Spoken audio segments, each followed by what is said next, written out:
Ciao, Silvia. Ciao, Come nice to meet you. Nice to meet you too. Thank you so much for joining this talk. It's a big pleasure for me. Yeah, thank you for asking. Thank you so much. It is a big pleasure for me. I've seen some of your footage on internet, and I've researched a lot about you and what you do with Fonte Rosa Orchestra. It's pretty awesome. And well, thank you again. And I would love to start by hearing from you about your experience, about your life with conducted improvisation, if you don't mind. No, I don't. Well, my experience has been very different since I first met Conduction, and that was in 2003 with Butch Morris. And then since I still remember the emotions and feelings of my first rehearsal with Butch in this large ensemble that was put together for a festival in the south of Italy. And yeah, for me, it's pretty much like a big surprise of discovering something that was amazing and that was fitting me very well. So since then, I followed Butch and I asked him the permission to work with Conduction, to explore, and of course he was really happy about that, because he loved to have people that loved his concept and I would like to share it. So I started practicing with different ensemble, and since then I ended up with the Fonte Rosa Open Orchestra that wasn't even programmed, let's say. We're doing a workshop on conduction with Pisa Jazz, and after 2 years of workshop, there was this amazing ensemble that me and the director of Pisa Jazz, Francesco Mariotti, we didn't want to let them go, basically. So we were like, hey, what about we just keep going? We actually don't know where, how, but what about that? And it's 2 years since then, and the orchestra is a very large ensemble because there were 2 orchestras put together. So and then some musicians of the area, they are guests, joined us, so we can reach more than 40 elements in the orchestra. It's like small village. Yeah, I know, it's crazy. Yeah. Yeah. That's and huge. I miss them so much these days. You can't imagine. I surely do. Yeah, it's a great practice. It is. It's very, very interesting. And I'm so glad that you have this opportunity to work with a large ensemble like this. For how long have you been doing that? Well, the Fonte Rosa Orchestra, as I told you, is just 2 years. But I started using Conduction at the beginning in my ensemble. That is a open combo. It's like 8 elements. So I started to introduce some signs in my combo. Then we started to do workshop with my combo plus other musicians. So the average was in between 15 to 20 musician ensembles, all kind of ensembles. You don't have, to be a professional musician, or it's above styles and genre, it's so the main thing was and that's important, especially also if you are a music teacher, I guess, to realize the people you have in front of you, to really know them and try to understand them, and see how they can blend together, even if everybody's coming from different experiences in music, Yeah, that's awesome. I totally agree. And I wonder if you did perceive any difference between working with 15 to 20 musicians and working with 40 people. Oh yeah, It is. There are lots of differences, yes. So I don't know. I don't know how to explain them, but the large ensemble helps somehow, but it can also be dangerous. You know, well, it's not. I think it's not much related to how many people, but who are the person in the ensemble. You know, because the point is that it's an orchestra or it's a large ensemble, but every element is a unique person, and somehow you want to save the uniqueness, and you want that the audience or everybody who's listening to our music can recognize how beautiful is that single and special voice, but at the same time how that unique voice blends into a group and has its own group unique sound. That would be the goal, I guess, especially if you have the opportunity like I'm having to work with the same ensemble, because for some years I have been working with different groups, you know, so every time was like a starting a new group and learning people and sounds and voices, what they like, and while with the Fonte Rossa Orchestra, I can really grow on some, you know, basics and see where they go, because where I go, where they go, we all develop together, you know, and they challenge me a lot. Yeah, do they challenge you? And Yeah. can you mention in how do they challenge you? Because they're 40 person. Ah, So there's definitely. lots of different energies and inputs and suggestions and beautiful energy. I mean, the amazing thing of this orchestra is like everybody has a very positive energy. They all believe in that small community, you know, and so it's amazing. But of course, there are very lots of logistic problems that we have to face every time we go somewhere, we rehearse, or you know, so you have to think. I mean, it's a non-profit orchestra, so it's like everybody's volunteering, and so we have to face things personally, you know. So it's challenge, it's tiring, but then you would think that maybe I get tired when I work with them, but no. Let's say I get tired to do all that is around the orchestra.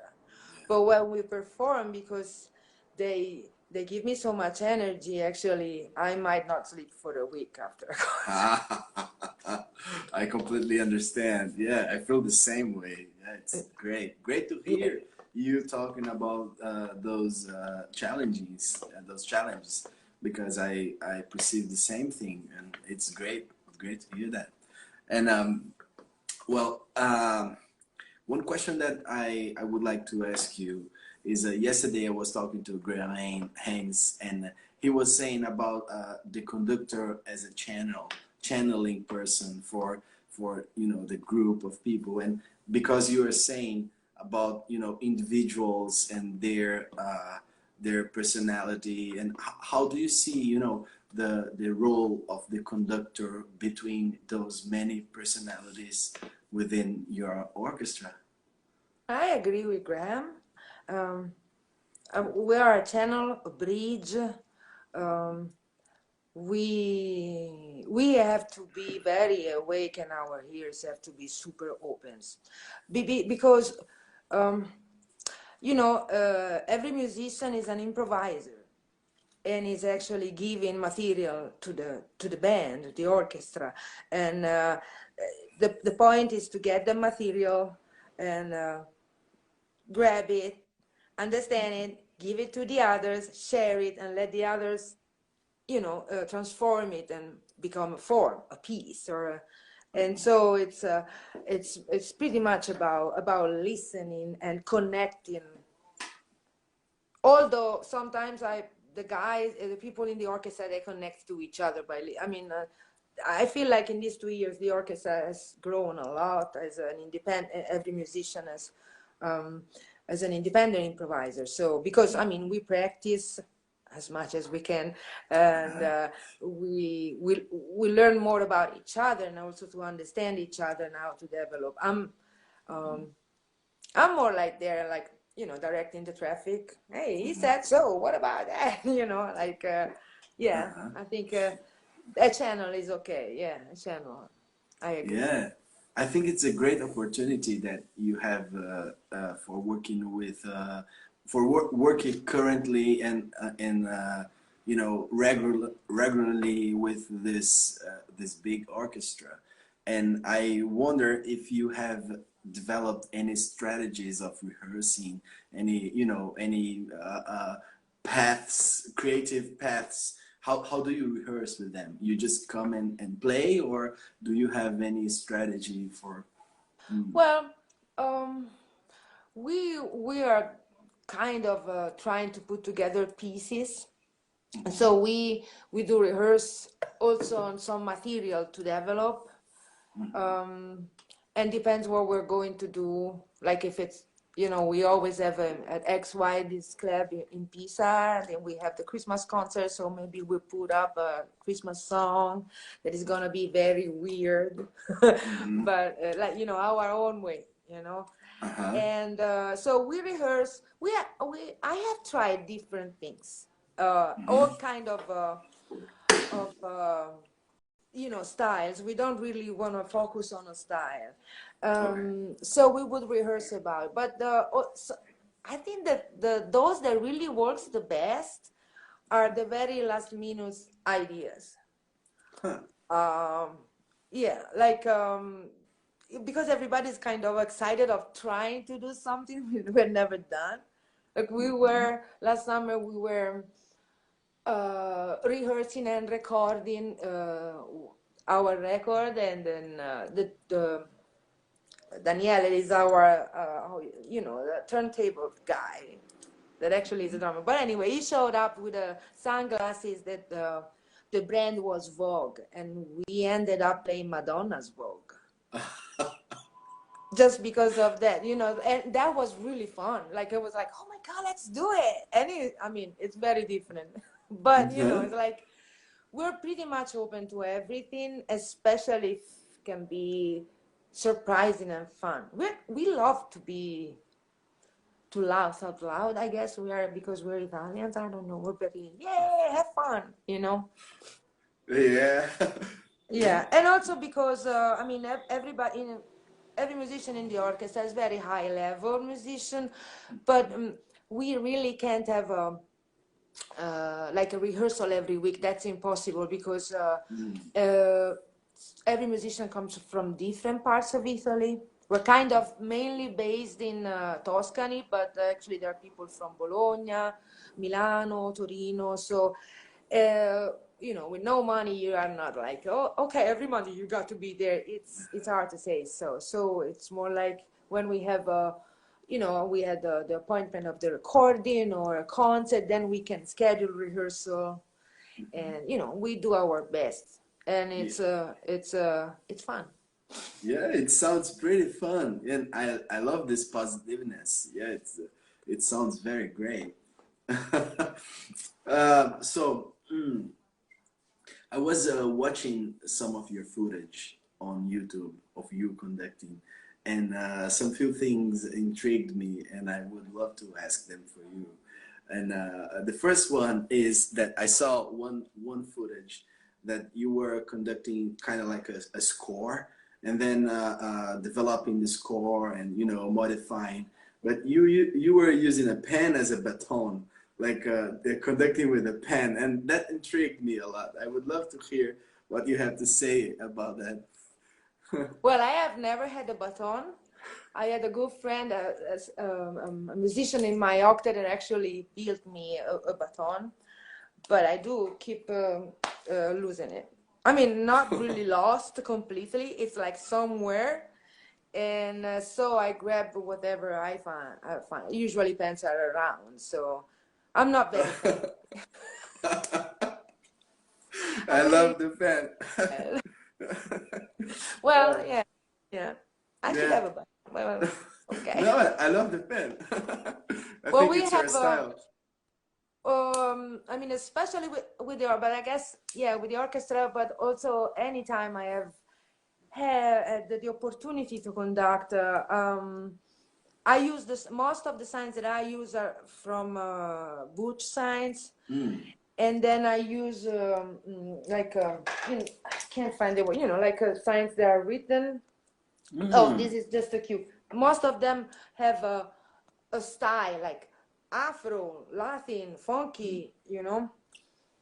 Then a last minute draw from our guitarist in the orchestra. That could be anything, like a bulb of a lamp. That just doesn't, or some jokes about some elements of the orchestra. Yeah, like this is just last minute thing to have fun. And I know I move a lot and I do lots of faces. And Okay. yeah. Luckily, the audience is behind me, but the orchestra gets all the faces. Okay, so you do conduct with your face as well. I just give lots of positive vibe, I guess. I hope. I see. Yeah, I see. You are definitely a positive person, and I love that. I Yeah. try. Especially now, I need it. Yeah, sure. And I would love you if you can to develop a little bit about this idea of what kind of gestures you like to use the most. And I mean, it doesn't need to be gestures, but concepts or, you know, creative process. Okay, let's see. We were developing. I mean, we have the signs, as I told you, the classic. Some of, not all of them, some of the Butch signs. Then I have you know, the rhythm material that actually is more to call styles, or I will put a title of a tune that we're going to play. Then with the orchestra during the workshop, I tried to develop different way of using conduction that mainly is going in and out from a composition. And the actual composition has been written to be used with the conduction. I don't know if it makes sense, you know? Yeah, sure. Yeah. Okay, so let's say that lately we mainly have been using pieces from other musicians. Like we have a couple of William Parker's tune in our repertoire, an art ensemble tune, Mongesi Festa, we are kind of tunes. And then I started to write some melodies just with no staves, you know, just the length of the notes and maybe a relationship in between being higher and lower. That really works well if sometimes you just want to land into a melody, you know, and without the stress of reading the actual note, you know. But it really blends very well, especially if you have strings in the orchestra. And but it works with horns and every time. So, and then we have had these windows in which I was using signs, like written signs for. They are mainly from contemporary classical music. They are more into giving information about the quality of the sound. Like if you're a reed, if you're going to use the tongue or sing in your instrument. And so I would have composed a short composition using those, and maybe only use a few elements of the orchestra, like having a quartet or a quintet inside the full orchestra. I mean, if you think about it, the options are infinity. You know, you can with 40 musicians, you can actually try everything. And I don't know. I mean, I haven't tried enough, I guess.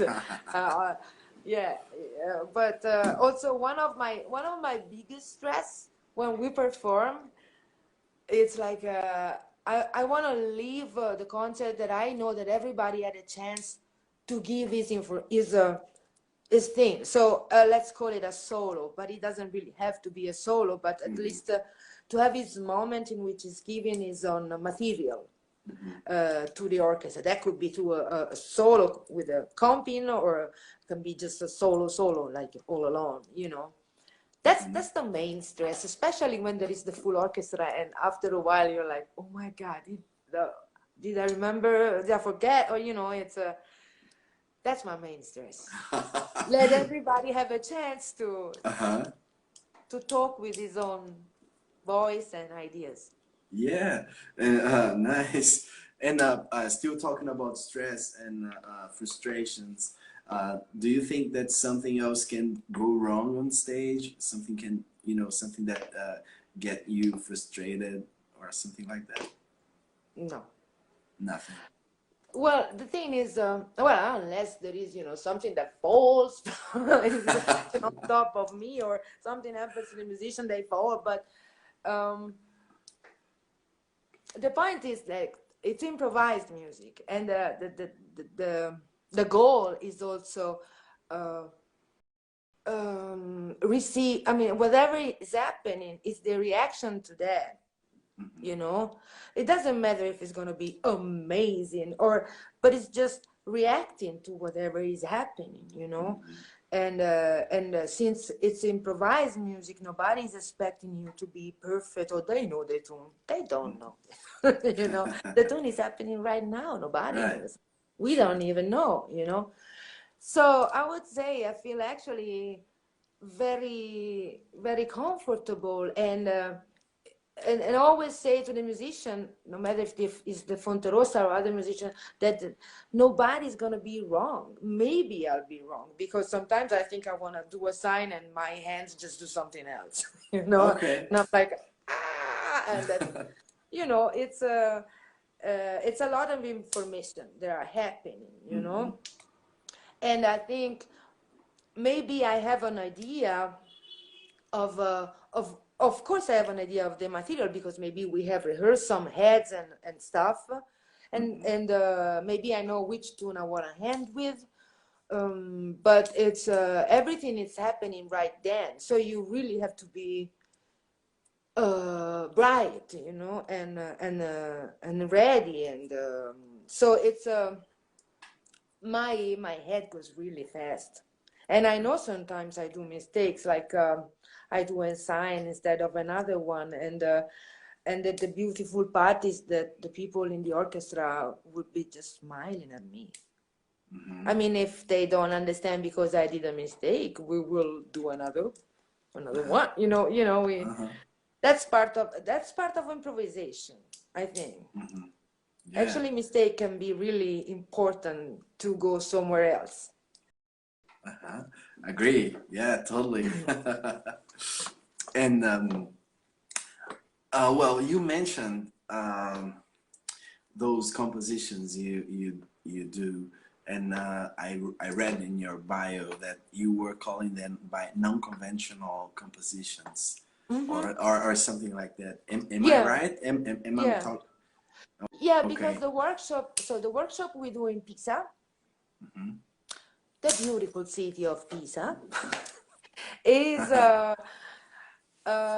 based on unconventional composition. That means I am not the only one director that works, and basically the idea is to let the group to work on music that is not developed as a conventional piece, you know. So as an unconventional, what I bring to the group is always a piece that relates to conduction. But then there could be other composers that approach differently to a composition. It can be paintings, you know. It can be numbers, because they relate to rhythm. It can be everything that is a research, or is from new approaches. So yeah, that's how we call not unconventional. So it's not only about that. That's the workshop. Not only about conduction, and of course some of these approaches that we have had the pleasure to see through these conductors that have come, we're trying to keep them in the orchestra, in the I don't know how do you call what we call orchestra stabile. That means it's an orchestra. How is in English? Like stable? Oh, well, it's the I think same. so. Okay. I think so. Okay. So, one thing that I would like to ask, especially for you, is that you being a double bass player, how do you feel? What do you think about the challenges of having multiple bass players in an orchestra, in an improvising orchestra? Do you like it? Do you think it's challenging? Oh no, it doesn't. I mean, um, I am well. I mean, in a classical orchestra, there's so many double basses. It's not a problem at all. You know, like actually, we in the Fonterosa Open Orchestra, we have two double basses and electric basses, and they have different roles in the orchestra, but they can also join together. So no. The more we are, the better it is. Uh-huh. Uh-huh. Well, but that's the good thing that you can use the double basses like a string section with the cellos and violins and violas, and it's amazing. I think that the thing that I love the most of the Fonterosa Open Orchestra is that has elements of different orchestras, you know, from the horns of a big band to the strings of a classical orchestra, and then we have electronics, and it's really, I mean, that's why we are almost 40 people, I guess. We can afford, we have a lot of options, you know. Yeah, that's awesome. Yeah, I always found very difficult to work with multiple basses, Oh, and really? I think I just found it difficult for orchestrating, but I'm very interested to see how can this be very, you know, open, and I know that I Butch have Morris did once. He did once a concert with all bass players, and I found it very interesting. Yeah. It is, but I mean, in my experience, actually, I have been often in bands with more than one bass player. I mean, with the Art Ensemble of Chicago, we are three, and it's amazing. And I think there might be space for a fourth one. You know, it's a, it's about sometimes. What helps me to deal with that is. Of course, my experience with classical orchestra, where you're used to be without the double basses, and also the fact that sometimes you can think of your instrument differently. Like imagine to be another instrument. That means to have another role. Maybe, you know, you can think of your instrument as a drum, as a drums, or you can take your instrument as a very high pitch instrument and try to do things that are not in our let's say in our usual role, you know. And that's another approach that is important for improvisers, you know. Think of your instrument differently, you know, especially for the role. Yeah, totally agree. Yeah, and talking about using your instrument in a different ways. Another thing that caught my attention in your footage on YouTube is that at some point you had two conductors conducting the ensemble at the same time. I think it was you and Tobia, maybe. Yeah. And that was cool. I wonder that what you think about this experience. That's fun. That's real fun. So we practiced. I remember we practiced that once. I think also Anthony Braxton has a system like that you can have two conductors at the same time. So we talked about it during a rehearsal, and we ended up trying our own version. And of course, the day of the concert, Tobia did it without telling me. You know, it's all about surprise. Okay. and that was real. I mean, like we kind of divided the orchestra and trying to fight, and it was fun. I also have there is another conductor also in the Fonte Rossa Open Orchestra, that is Tony Cattano, that conducts when I'm not around. And so, and who knows, maybe hopefully we will be together again soon, and we can all try to switch. That would be awesome, because of course the conductor somehow affects with his taste, you know. So it would be nice and maybe more democratic to have more. Yeah, and I did that sometimes, and I found it very challenging to be at the same time with another conductor in stage, because you never know. You know, it's difficult to align the creative processes, because you have to give a lot about. You have to, you know. Kind of kill your ego. You have to, you know, be only listening, and to do with that with two persons doing at the same time. I found it very challenging. Did you find it challenging as well? Yeah, it is. Yeah. Mm-hmm. But it's yeah, I think the challenge is always in everything I do in music is the thing that really pushed me to go forward with music, the challenge, you know?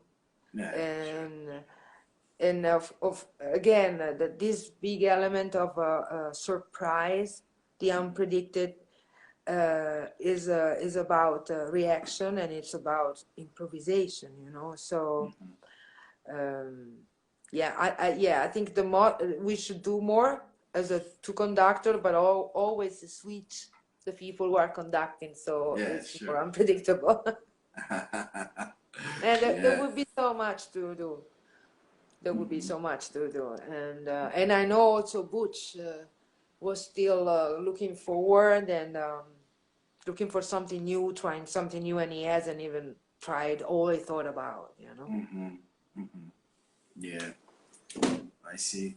I agree. Yeah. Well, something that I was wondering as well, if you do have a secret sauce for a nice and interesting performance, or something that you think that you know, put fire on the performance, something that, you know, bring the level of music up. That's a good question. I think I have, but I don't think about it that I have it. You know, the point is that improvising music can be not easy to be understood. I mean, easy for the audiences, you know. You know, so an element that helps is rhythm, and also maybe not maybe, and also vocals, like songs, like lyrics that could go more directly to the people. Maybe something that also the other musician in the orchestra can sing, you know, or maybe something that the audience can sing, you know. It's I think what is very important is sharing, and sharing not only us as a group of musicians, but also us as a group of people, listeners and musicians, that are sharing a moment together. And so what I think we want the most is to be understood. And to be understood, we should involve them more. And I think that's what we're trying, and actually has been working. It has been working for the orchestra, I guess, because you know, we have this energy of being happy to be together, and somehow it goes out. And then we have rhythm, fun, they sing, they talk, and if this energy is you know, it goes to the audience, it comes back to us, and it's a sharing moment. I think that's the most important thing. Yeah, you know. wonderful. Yeah, wonderful. I like to hear that. That's great. And also, you also did mention that you did a recording with the ensemble. with a Yeah, with yeah. I have it here. and okay. Dun, dun. So Oh wow. Yeah, that's great. this is Up. the 2 days recording in Mhm. in a it's a club now. It used to be a theater, cinema theater, Okay. because we are a lot of people, and Mhm.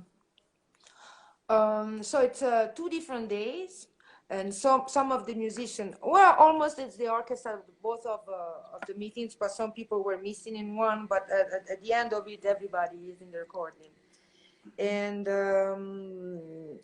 it hasn't been easy. So Mm. of course we couldn't. Uh, this is like a live recording, a stereo live recording. It's not that Okay. multi tracks. And Griffin Rodriguez Mm. is the bass player and the sound man. I mean, he recorded. So Mhm. it's basically a live recording. Mhm. And I can't And think of any other ways to record the orchestra at the moment. I mean, oh, the amount of you. mics, no, I cannot. No. Mhm. I mean, how big should be the studio, and the Mhm. amount of mics and cables. So it hasn't been easy because, of course, the the monitors. I mean, it was kind of pretty much easy Mhm. setup for a recording. But I like Mhm. it, and everybody is in that, and I like also the sound of the room. Yeah, I like it to record stereo as well, but I wonder if well, supposing that you can record every instrument in a separate track. Let's suppose that you can do that, and would you think at the end of the recording, could you edit the track? Could you, take something out or add something in, overdub? Do you believe in that, or you believe that what happened, the faithful recording, just need to be just what happened and then record that? Okay, let's say this. I hardly see the orchestra playing like in separate tracks or separate rooms and stuff like that. We I can't think of overdubs no, but mainly that's pretty much general in what I consider jazz or improvised music. Overdubs that don't really mean, but who knows? Maybe tomorrow I'll do something that has overdubs. But we have done editings in this record, especially because Ah. I had and I'm changing now, because I used to have this approach like we start and who knows when we stop, so we had very long pieces, Mhm. like 25-30 minutes, and it's too much. And some of them have worked as usual because they blend one song to the other, or one atmosphere into a song, maybe also because the musician, they were helping me, because and so they were, but I had to cut something or fade out something or fade in something. That's mainly what we have done because of the length of the pieces. Because I have been thinking with the orchestra a lot, like, okay, it's one performance of 1 hour 15, and who knows, see you at the end, bye. But for the record that was too much. So, and now also for the I remember the last concert we did, I tried to control myself with this thing and maybe stop and let the audience, like breathe or Mhm. clap, just instead of like a train for 1 hour and 15. Uh-huh. So no overdubs for sure for now. Yeah, but I like that you have this vision about editing, because I totally feel that one thing is the live performance, and the product that you release after all it's a different thing, because it's not live, it's a product, it's something that is recorded. So I like you to think about the the audience and people who will listen. I like this. Yeah. No, it's different. Totally. It's in general, improvised music is, you know, the energy of the moment. It's hard to capture in a record, you know. But there are amazing live recordings that Sure. you can get that vibe. Like our last concert with the orchestra was recorded, and I guess I like it more than the record. Ah, Yeah, that's but because interesting. there is another energy, you know, there is that thing. Yeah. So, but I mean, I love the orchestra. Now, if we keep talking about the orchestra, I might end up crying because I don't know where I'll be able to see all Oh, of them together again. oh, yeah.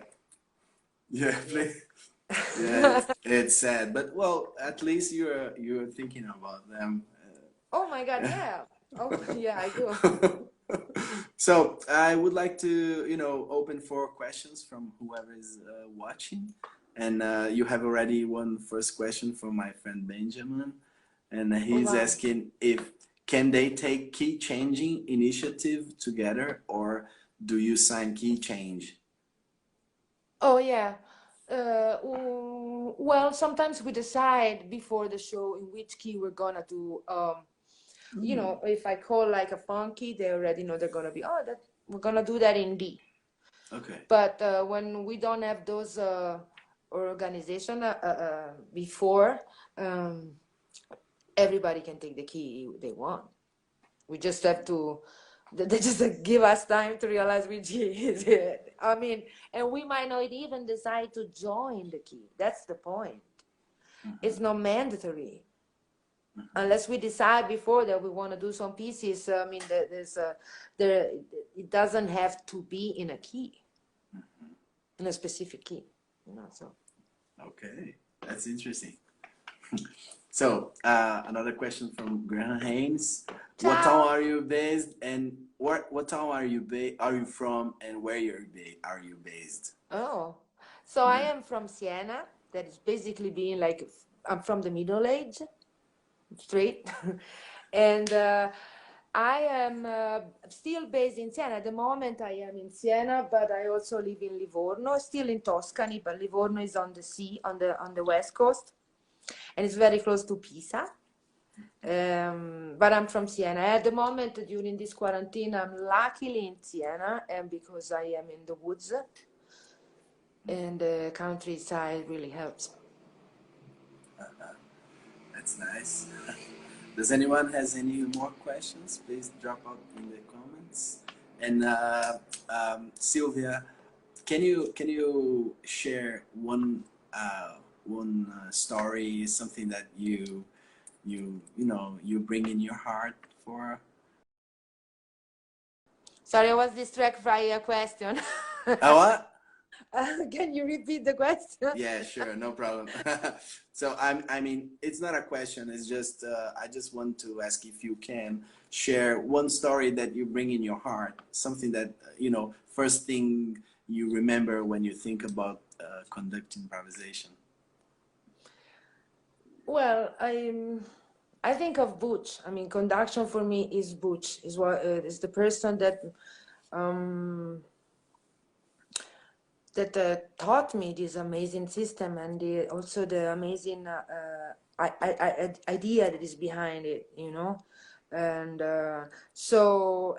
somehow I was always very impressed by how he was supporting me, inviting me to be in his orchestra when he was in Italy, or when it happened that I was in New York. It was really was very nice to me and supportive, and I always was like, whoa, wow, thank you. And yeah, I think for me conduction is Butch Morris. Okay, okay, yeah, that's nice. Butch Morris.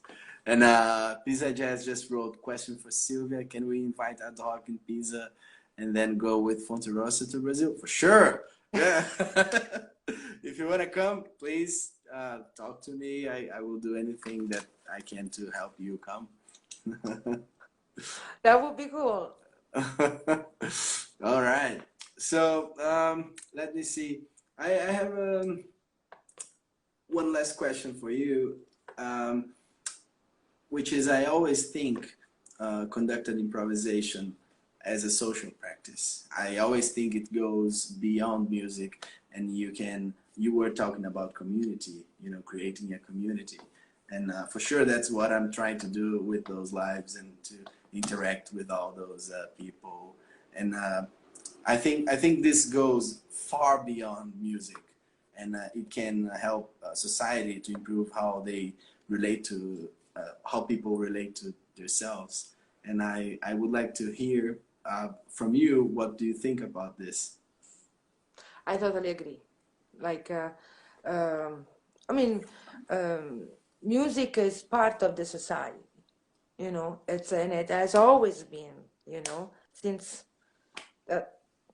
I think human beings were on this planet, music was part of the community for, moment of spirituality, and then a moment of sharing, moment of happiness, and I think, and I also think that every person should have his own approach to music. You don't have to be a professional musician, but you can enjoy and learn music just for the beauty that it can bring you to,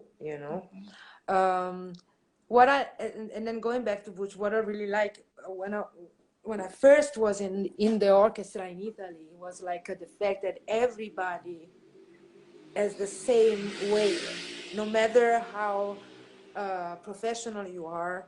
I mean, you may be the first double bass player of the Berliner, and then you can be also an, I don't know, ocarina player from a village, and both musicians can bring to the music the same weight, the same importance, because it's more about being part and more about what you're giving. So the whole social thing that is related to conduction in this way, where there is no, first violin or I really loved it. I really loved the idea of being all together and all giving, inputs for the music, or composing together. And yeah, that was the thing that actually really moved me the most. I do believe that that's also why I love the orchestra. I don't know, it's like a little village, there are people of different ages, and so many men and women, so it's very, very balanced, the number of the person with different backgrounds. So it's really, you can be really, like, when we play and when we share things, like, I feel like there are so many different opinions, but the thing that we all have in common is that everybody is very honest musically. They just give what they can give, and their honesty make them make the music flow. And so yeah, I think it's very, very important nowadays. I mean, maybe not when there is the coronavirus again, but still. But what is important to show also with the orchestra, that music is a sharing of the community, and we should remember, especially as artists, that when we are performing, we are in a community. There is also the audience is part of it, And I can't wait to be back to that community. Yeah, I hope it happens very quickly. And I just want to thank you for sharing all those great ideas, this positiveness, which was a great. Here in Brazil it's still morning, so it's great to wake up like that. And and I just want to thank you so much for joining. Oh, thank you so much. Yeah, it has been an honor. Thank you for thinking to me, for thinking to the Fonte Rosa Opera and Orchestra. Thank you. Of course. And again, whenever you want to come to Brazil, talk to me, and it will be a pleasure to meet you in person anytime. Okay. Thank you so much. Okay. So take care and be well. You too. Take care. Bye-bye. Bye-bye. Ciao. Bye, everybody. Ciao, ciao.